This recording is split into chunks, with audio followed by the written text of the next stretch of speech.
Hello and welcome to the Paws Perspective podcast. I'm Molly. And I'm Pat, and we're from Flying Paws Dog Training. We're so excited you're here. This is where we share training tips, behaviour insights and fun ways to build a stronger bond with your dog. Grab a coffee, flip on the lead, and let's dive in. Welcome to the Paws Perspective. I'm Pat. And I'm Molly. We're from Flying Paws Dog Training. And this is our first episode. Yeehaw! We're both slightly not sure how this is going to go, but we'll muddle through. We'll and see just what try. Happens. Yep. All right. So, what are we? As you said, we're from Flying Paws Dog Training. Yep. And the first episode, we're going to talk about what we've learned over the last about 11 and a half years. Yep. So you've had the school for 11 and a half years. I have. It's gone very quickly. And Murphy, my oldest one, is 10. Yes. So I've technically been training for 10 years. So, yep. And before I took over the school, I had Rolly and Tanner, so I was training before that. And they were both Border Collies? Of course they were. And I had a couple of Border Collies before them. So I've had a few along the way.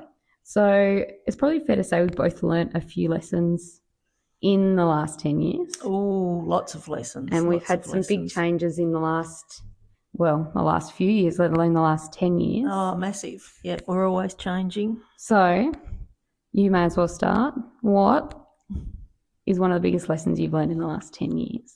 I think one of the biggest lessons is every dog is an individual. So if you've had 4 or 5 Border Collies before, they're always going to be different to the one you've got now. Whatever breed of dog you've got, it's always different. So don't compare it to the previous dog. That's a big one. That is a big one. Mine is probably that mistakes are learning opportunities. Definitely. And that's something I've probably learnt more with Fox than with Murphy. But when they make a mistake, you just have to say, nice try, and work out what you've done wrong and try again. And move forward, definitely. Yep. No, that's a big one, that one. I think other things that we've learned along the way is how to speak to people, how to talk to people, how to teach people, how to help people, because people are a big part of dog training. And every household, every family is different. They are. And their needs, just like the dog's needs being different, are different. They are, yep. One family might want the dog to run off lead on the beach. One might just want it to be happy of a night sitting next to them on the couch. Definitely. The other thing I think along with that is that it's all different as you're in different stages of your life. So something we may have been talking about yesterday. So as I've had the same breed for quite a while, but the different dogs I've had in different stages of my life. The first one I got was probably I was only about 18 or something then.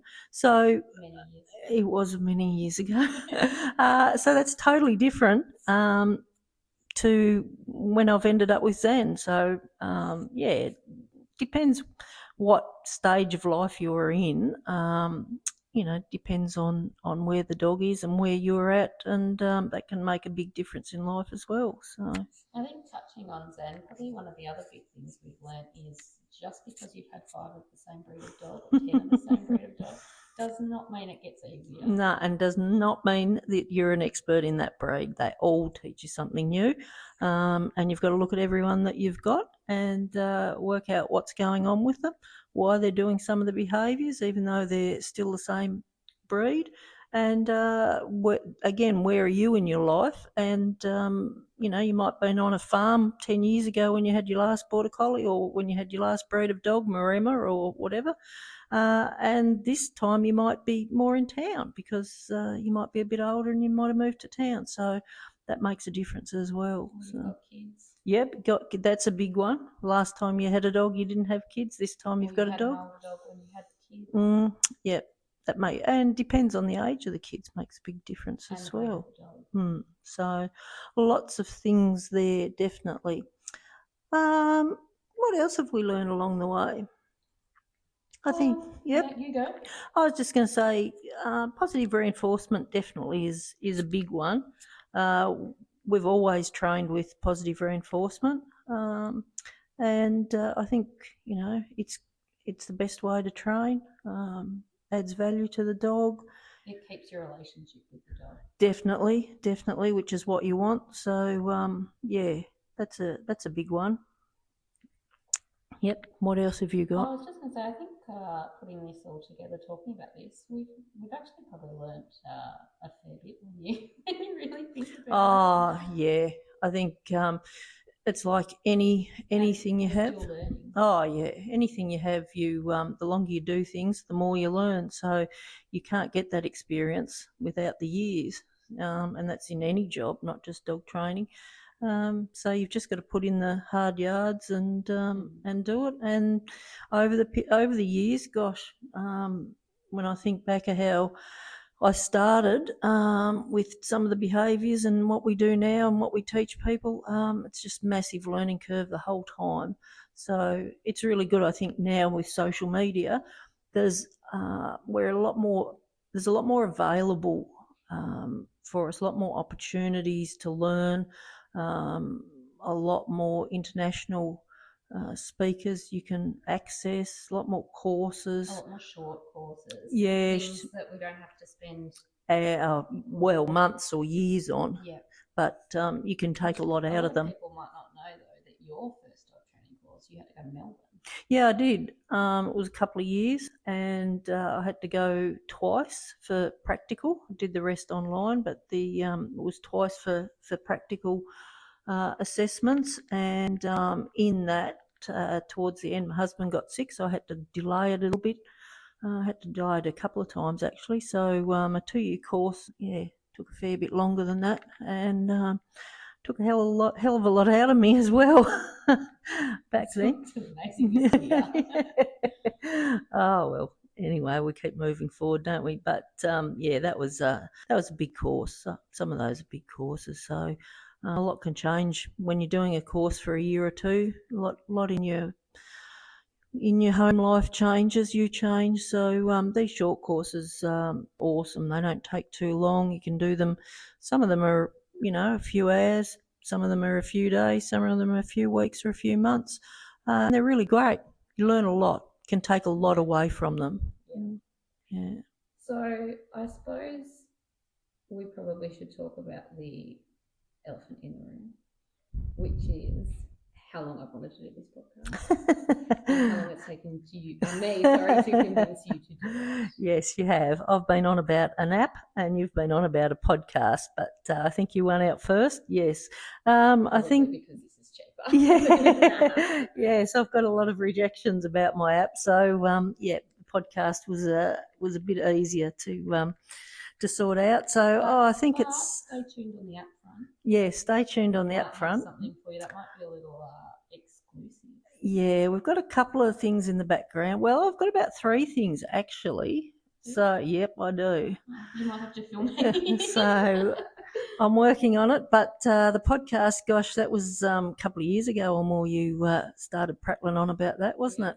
And this is probably the first thing we've actually seriously planned in this business. I shouldn't say that's not true. We do plan a lot of things, but this is probably the first thing that took us a long time to get right. Yes, it did. A lot of things we say this would be good, and then we just jump in and learn on the go. Yeah, we do learn a lot on the go, which again is something when you're working with people and animals, you sort of do that. But yeah, this was a little bit more planned. I sort of asked lots of questions, and you seemed to give me all the answers for about a year, and then it sort of got to a stage where I probably was struggling to find any more negatives.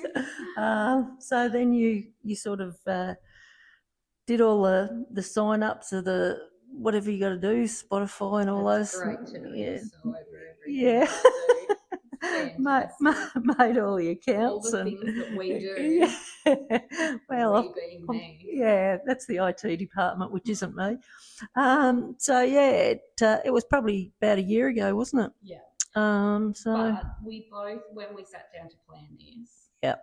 We wanted something that we would want to listen to. Oh, definitely. I like listening to podcasts. So, yeah, we sort of wanted something that was pretty easygoing and not too scripted, and just talk through, various things in our life and everyone else's life. And we're going to throw in some little tidbits here and there, some and quick little training bits. Help people understand how their dogs see the world. Yep, I think that'd be really good. And talking about short courses, I've got one that I'm quite interested in, a webinar type thing that's coming up later in the year. Well, actually, it's probably not. It's later in the year now. Yeah, I think it's in a couple of months or something. So we'll see how that goes. Yeah. So we'll see. Well, you might have forgotten, but I have mentioned it. You probably got wrapped up in your podcast, so it was getting closer and closer. It's been an effort, hasn't it? It has, yes, but no, it should be good. Hopefully, people enjoy it. We'll have a bit of fun along the way. People can throw some questions at us. Yeah, this one is probably more just a bit of an introduction. I know the other one, the mini one, was a bit of an introduction. Yeah, but this one is a little bit more just about our background, how casual we do things, how we're going to do the podcast moving forward. Hopefully, is every Wednesday an episode will come out. Yep. The first one, from this one, we'll have a proper episode. Yep. And then we'll have a mini episode. Yep. Partly because it'll take the pressure off us at the moment while we're finding our feet. But I think, and we're busy with, we've got a lot on elsewhere. I think unless people want to hear any different, our mini episodes might be more like a quick training tip. Yep.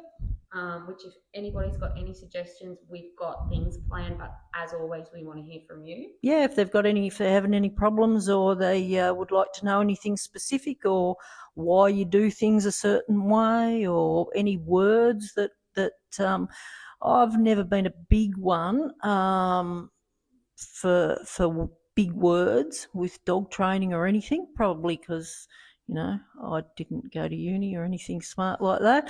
I just went to high school and then got a job. So never been a big person for using big words, but there are a lot of big terminologies around there, especially with dog training.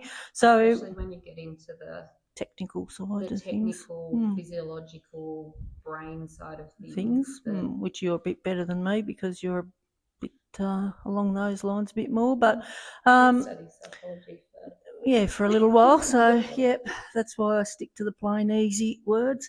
So if anyone's got anything like technical words or anything like that, anything you want to, they can throw at us. And but our longer episodes will be more sit down, have a chat. It might be a story. It might be a longer version of explaining something. We'll anything? Work out as we go. We certainly will. Yeah. Yep. That's been good. Yep. Well, enjoy. Thank you everyone for listening. Don't forget to like and subscribe, and we will see you in the next one. Terrific. See you then. Bye.